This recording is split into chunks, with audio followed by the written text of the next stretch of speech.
आप सभी का तहे दिल से स्वागत करता हूं और मैं आपके लिए एक ऐसे आज विवाद को सामने रख रहा हूं आपके सामने कि जो पूरे भारतवर्ष में एक चर्चा का विषय बना हुआ है। एक ऐसा विवाद जो जंगली जानवरों की स्थिति को इस कदर रूबरू किया है, इस स्थिति को इस तरह से बिगाड़ा है कि मानव की सभ्यता देख करके उसको कहा जाता है मानव की रूह तक कांपती है। यदि आप किसी न्यूज चैनल के माध्यम से या वीडियो के माध्यम से किसी भी चीजों से यदि उस न्यूज को आपने देखा होगा तो महसूस किया होगा कि जब एक व्यक्ति का घर उससे छीन जाता है, उसके ऊपर बुलडोजर चलाए जाते हैं, तो उस व्यक्ति की क्या स्थितियां होती है और उसे दर दर की ठोकरें खाटनी पड़ती हैं। और जब एक बार में लगभग 400 एकड़ में फैले एक बड़े से जंगल में रह रहे जानवरों का जो घर होता है वो एक बार में यदि उनसे छीन जाए तो क्या होता है। तो आइए जरा हम आपके सामने, जैसा कि मेरे द्वारा लिखा गया, एक विवाद से आप लोग रूबरू हो गए होंगे। कांचा गाची बोली जंगल विवाद। सबसे पहले इस विवाद के बारे में मैं आपको जानकारी दे रहा हूं कि विवाद है क्या। दरअसल एक राज्य आपका जो भारत का सबसे नवीनतम राज्य गठित हुआ है तेलंगाना। कौन सा? तेलंगाना। एक नवीनतम राज्य गठित हुआ तेलंगाना। इसका गठन कब हुआ? 2014 में इस राज्य का गठन हुआ। कब गठन होता है? 2014 में राज्य का गठन होता है। इसकी राजधानी पूरी तरह से 2024 में, इसकी राजधानी 2024 तक हैदराबाद इसकी राजधानी थी और अभी भी हैदराबाद ही राजधानी है। लेकिन एक राज्य है आंध्र प्रदेश, 2024 के बाद आंध्र प्रदेश की राजधानी अमरावती कर दी गई। तो तेलंगाना 2024 में इसकी राजधानी भी आंध्र प्रदेश है, अभी भी है तेलंगाना की राजधानी। हैदराबाद कहां पे है आपका? हैदराबाद इसकी क्या है? राजधानी है। अब यहां पर एक विवाद एकाएक सुर्खियों में आ गया और वो विवाद क्या है? तो कांचा गाची बोवली जंगल विवाद। ये दरअसल विवाद क्या है? तो हैदराबाद में हैदराबाद सेंट्रल यूनिवर्सिटी एक जगह है, हैदराबाद सेंट्रल यूनिवर्सिटी। इस हैदराबाद सेंट्रल यूनिवर्सिटी के पास क्या है? लगभग 400 एकड़ की एक जमीन है। 400 एकड़ की क्या है? जमीन है। जरा सोचिएगा विवाद की शुरुआत कहां से होती है। तो ये विवाद आज का नहीं है। विवाद के सबसे पहले, जैसा कि हमने आपको बताया कि ये सभी तेलंगाना राज्य में, आपको ये पता चल गया होगा कि ये किस राज्य की घटना है और ये कितने जमीन की मामला है, ये चीजें आप जान गए होंगे। अब ये जब विवादें हो रही हैं, ये विवाद हो रहा है तो आखिर क्यों हो रहा है, जरा इस पर हम लोग विचार करते हैं। विवाद का कारण सबसे पहले जानते हैं। आखिर ये जो विवाद का कारण क्या है? विवाद का कारण क्या है? तो विवाद का कारण है 400 एकड़ में फैला जंगल। दरअसल ये जंगल में हुआ क्या? सरकार ने क्या की कि अभी बीते 3 अप्रैल के दिन सरकार ने 3 अप्रैल 2025 को सरकार ने एकाएक क्या किया कि जो हैदराबाद सेंट्रल यूनिवर्सिटी है वहां के 400 एकड़ की जमीन की जंगलों को इसने साफ करना शुरू कर दिया, काटना शुरू कर दिया। जब जंगलों को काटना शुरू किया तो उस समय जो स्थानीय लोग थे, स्थानीय लोगों ने जंगल की कटाई के मुद्दे को लेकर के सरकार के विरोध में आंदोलन खड़ा कर दिया। संज्ञान ले लिया कि आप इस तरह से जंगलों को नहीं काट सकते हैं। पर्यावरण के संरक्षण के लिए, बचाव के लिए एक बार पुनः चिपको आंदोलन वाली घटना 1970 के दशक की घटना को दोहरा दिया गया। वहां पर क्या किया गया कि लोगों ने, स्थानीय जो लोग थे, जंगल कटाई के मुद्दे को लेकर के अपना विरोध करने लगे। जब जंगल कटाई के मुद्दे को लेकर के लोग विरोध किए, ये मामला कहां तक पहुंच गया? ये मामला पहुंच गया सुप्रीम कोर्ट। कहां पहुंच गया? Supreme court. ये मामला आपका कहां पहुंचता है? सुप्रीम कोर्ट पहुंचता है। सुप्रीम कोर्ट पहुंच जाता है। और जब ये मामला सुप्रीम कोर्ट पहुंच जाता है, हालांकि इस मामले को सुप्रीम कोर्ट में किसी ने उठाया नहीं था, स्वतः ये मामला सुप्रीम कोर्ट पहुंच जाता है। जब मामला सुप्रीम कोर्ट पहुंचता है तो सुप्रीम कोर्ट क्या करता है कि इस जंगल की कटाई के कार्य को क्या करता है? स्थगित करवा देता है।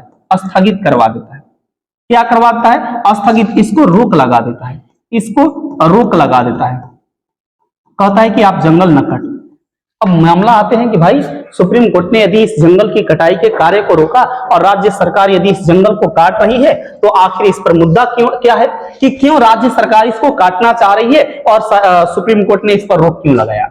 ये हैदराबाद सेंट्रल यूनिवर्सिटी का 400 एकड़ की जो जमीन है, ये 400 एकड़ की जमीन में हुआ क्या कि हैदराबाद सेंट्रल यूनिवर्सिटी की इस 400 एकड़ की जमीन को 2004 में, कब 2000 आपके 4 में, 2004 में सरकार को दे दिया गया, हैदराबाद गवर्नमेंट को दे दिया गया और हैदराबाद की गवर्नमेंट ने इस जमीन को और अपना कब्जा समझ लिया।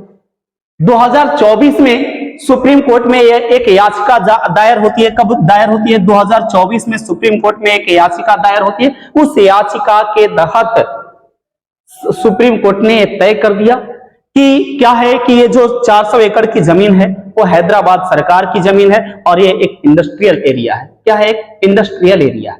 वहां पे सरकार अपने मनचाहे ढंग से काम करना चाहती है। अभी हाल फिलहाल में हैदराबाद में चुनाव हुआ, नवीन सरकार का गठन हुआ, नई सरकार वहां पे बनी।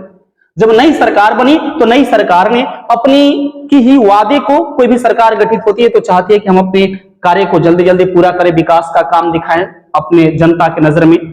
तो नवीन सरकार क्या की कि हैदराबाद के विकास के लिए, किस कार्य के लिए? विकास के लिए, हैदराबाद के विकास के लिए नवीन सरकार ने क्या किया, नई गठित सरकार ने क्या किया कि जो हैदराबाद सेंट्रल यूनिवर्सिटी के 400 एकड़ की जमीन थी, उस जमीन को इसने कहा कि हम क्या करेंगे, इसने कहा कि हम वहां पर क्या बनाएंगे, आईटी कंपनी बनाएंगे। क्या बनाएंगे? आईटी कंपनी बनाएंगे। और इस आईटी कंपनी को बनाने के लिए इसने जंगल की कटाई शुरू कर दी।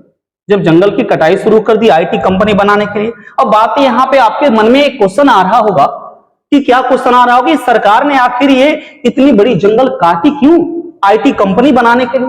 तो सरकार तर्क दे रही है कि मैं अगर ये आईटी कंपनी बना रहा हूं तो क्या करूंगा कि आईटी कंपनी बनाने से राज्य को 20,000 करोड़ का इनकम होगा, पहली बात। दूसरी बात कि 50,000 लोगों को रोजगार मिलेगा।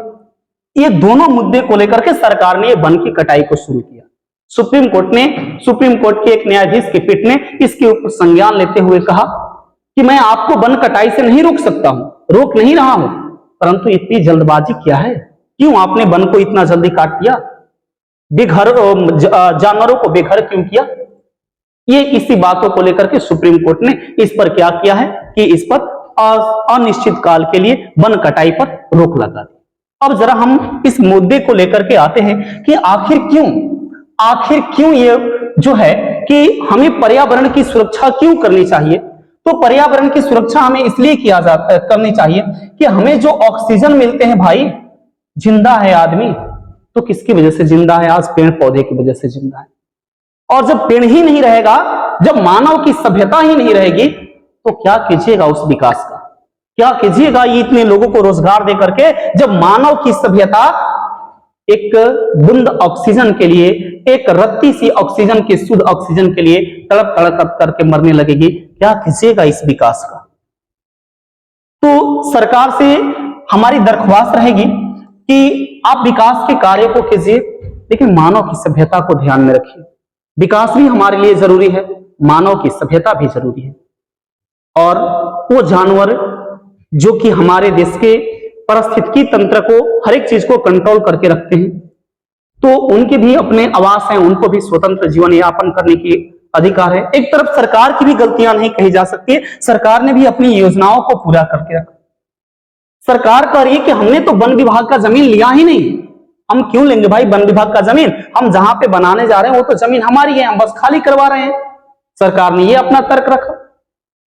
तो कुछ अगर वन काटे जाते हैं किसी सेक्टर में, तो जरा हम देखते हैं कि कुछ क्षेत्र में कुछ कार्रवाइयां होती है, उसके बारे में जरा थोड़ी सी चर्चाएं कर लेते हैं कि जब किसी क्षेत्र में वन काटे जाते हैं तो वहां पे होता क्या है। जरा एक हम लोग मुद्दे को और जानते हैं, किसी क्षेत्र में वन को काटे जाते हैं यदि, तो होता क्या है। यदि किसी क्षेत्र में वन को काटा जाए तो वन संरक्षण अधिनियम अधिनियम, वन संरक्षण अधिनियम 1980। इसका प्रावधान है, इसका प्रावधान है कि यदि आप किसी क्षेत्र में वन काट रहे हैं तो क्या कर सकते कीजिएगा, क्षतिपूर्ति। क्षतिपूर्ति मतलब कि आप जितने जगह पर वन काट रहे हैं उतना से दुगनी जगह पर आप पहले वन लगा लो, वन लगाने की व्यवस्थाएं कर लो, उसके बाद आप वन काटो। पहली सरकार ने यह नहीं की। दूसरी बात कि यदि आपको कोई उद्योगों से जुड़ी काम करना है, वन काटना ही है, तो स्थानीय लोगों से क्या लेनी पड़ेगी, राय लीजिए। ये भी बात कहा गया 1980 के अधिनियम में। लेकिन सरकार ने ना तो ये काम किया, ना तो सरकार ने ये काम किया, दोनों में से कोई नहीं किया। उसके बाद कहा जाता है वन संरक्षण अधिनियम 1986 में, वन संरक्षण अधिनियम 1986 में कहा गया है, 1986 में कहा गया कि यदि सरकार को किसी भी सेक्टर में वन की कटाई करनी है तो वन काटने के उपरांत, वन काटने के समय सरकार उसका मूल्यांकन करेगी। मूल्यांकन करे कितनी क्षति हुई, इसकी भरपाई कहां से होगी। सरकार ने ये दोनों चीजों में कोई काम नहीं किया और वन की कटाई शुरू कर दी। सरकार तर्क दे रही है कि एक तरफ जिम्मेवार को, एक तरफ हम विकास के कार्य कर रहे हैं और इधर लोगों का तर्क है कि विकास किस लिए, जब विकास किस लिए, जब आपका यही नहीं रहेगा, पर्यावरण ही नहीं रहेगा, संतुलित नहीं रहेगा, तो आप वैसे विकास का क्या कीजिएगा। तो मैं इस चैनल के माध्यम से आप सभी मित्रगणों से पूछ रहा हूं कि आखिर जिम्मेवार कौन, आखिर इसका जिम्मेवार कौन है, इस पर्यावरण पे हो रही घातक अपराध और इस तरह के परिस्थितियां जो आज आदमी को गर्मी से बेदखल कर दे रही है, आखिर इसका जिम्मेवार कौन है।